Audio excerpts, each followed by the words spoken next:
Are there any flights from Carrickfinn to Estonia? Thank you, Joe. Looking forward, the future, a sort of frightening place, really. I thought, how will the hiring fare in 2020? If the history of the past 50 years has taught us anything, is that we could never have imagined the speed or the profundity of the change that has beset the Republic or indeed the world. Making any prediction about Ireland beyond 2016 is a kind of a dangerous activity. What we do know is that the interweb and its related economies now uses 10% of the world's total electricity, the same amount that lit up the entire planet in 1985. And that this electricity transports more data in any one day than the entire population of Ireland created between 1750 and 1950. So at least now we have some evidence to go on. We've now reached the point where we actually don't need to remember anything. We don't have to, because the information is stored somewhere. Such is the pace of change that we now measure our lives by the technologies we inhabit. A friend recently told me that he asked a young person what age they were, and the reply was, "I am 4 iPhones old." We don't even have a language to explain the future. So I've decided to maybe use through a series of new terms that might just shed some light. Firstly, education. I think it'll be underpinned by 2 new concepts, and the first one is smupidity, which is a sort of a mixture of smart and stupid. Young people will have an average IQ of 103, but it'll feel like 97, because while they've never been smarter as individuals, they'll feel stupider. And this is because they're continually aware of all the stuff on Google that they don't know or haven't read about. So that's very confusing for them. So to combat this, the teachers will have to make young people, they teach Stuart, which is sort of stupid and smart. The essence of Stuartivity is that young people get comfortable knowing the things that they don't really need to know any longer, and they use the brain cells worrying about the really important things. Wonder what they are. So the curriculum to which this new concept is must be really altered dramatically. Education and training must re-enter the broader planes of culture and the possibilities there for the full development of human capacities and abilities, a sort of working combination of philosophy, creativity, technology and art. What kind of workplace will these young people enter, and what will they expect? The word I think which probably most defines it is fertility. Fertility is the increasingly futile and archaic notion that anything less than a 40-hour week with 3% unemployment is a social failure. Beyond 2016, such a notion will seem as cruel as hiring out children at the Strabane Fair in the era of Patrick MacGill. The reasons for this shift are not beyond 2016, however, they're with us right now.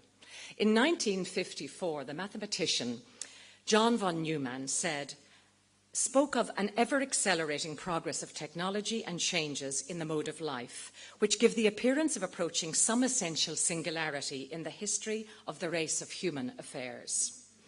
And what he meant was that the moment technology and human intelligence become one, so with Google now testing driverless cars in LA, and the advent of the Internet of Things, or indeed the Internet of Everything, where a home thermostat called Nest can accumulate the household data to the point where it automatically programs the home heating and even defrosts the fridge, available now in any Apple store for €199. The singularity is here. So what about work? Larry Page, one of the creators of Google, said only last week, the idea that anyone should slavishly work so that they do something inefficiently, so that they can keep their job, that just doesn't make sense to me. This can't be the right answer. And he highlights that by 2020, 47% of all American jobs will be carried out by machines, a figure agreed by the Oxford Internet Institute. So, where will the wealth be produced? I think maybe at both ends of the labour spectrum, with what the Google people called the smart creatives at one end, and the former Economic Research Council CEO Douglas McWilliams calls the hipster makers of the flat white economy after the caffeine drink. At the other hand, and the best example of that is a small urban area in London called Shoreditch. Well, the rest of us, what's going to happen to us? Well, we'll engage with community projects and individual craft activities being paid for by the wealth that's accumulated by the smart creatives. The choice then is stark. Accept that work must change or end up as blank-collar workers in what might be termed a state of detritus, waiting for all of our jobs to be shipped to China or the equivalent in 2020. The new work dispensation will place a greater emphasis on culture, both as leisure and economic imperative. The Ireland of the future will recognise the centrality of culture, not as a utopian aspiration, but as an essential aspect of continuing economic and cultural global reputation. My hope, my belief, is that culture will no longer have to beg for funding, but will be supported through the exchequer as an industrial imperative. Post-2016, a person's basic social entitlements will be broadened as the skills based on the 3 Rs evolve into the 4 Cs: culture, creativity, computing, and citizenship. And how will this new social, cultural and economic regime be governed? Well, certainly not under the present system, which, as the previous speaker pointed out, is clearly broken. But maybe not for you or me, but certainly for anyone born after 1989, and it was interesting that that was the year of the Berlin Wall fall as well. Why 1989? Because simply anyone born after that has lived constantly in the grip of my next term, which is crisis, or crisis, being bored with global crisis. This is not the same as apathy. This is a fiercely held disillusionment with party politics grounded in 3 aspects: the interweb, the continual economic meltdown, and the constancy of political global crisis. Young people no longer believe the good lies. What we need to give them, and what they would thank us for, are the bad truths. These young people find their groupings through communities of interest, not communities of geography or ethnicity, but communities which they go on at 11:30 at night on the interweb. How will they vote? Well, again, voting now it's archaic to go into a cubicle and mark an X. It's not one bit far-fetched, actually, because the previous speaker mentioned it, that given the data storage now, you can find on Facebook and Google people who actually share your views. You could find 51% of the people, and I mean exactly like you in Ireland.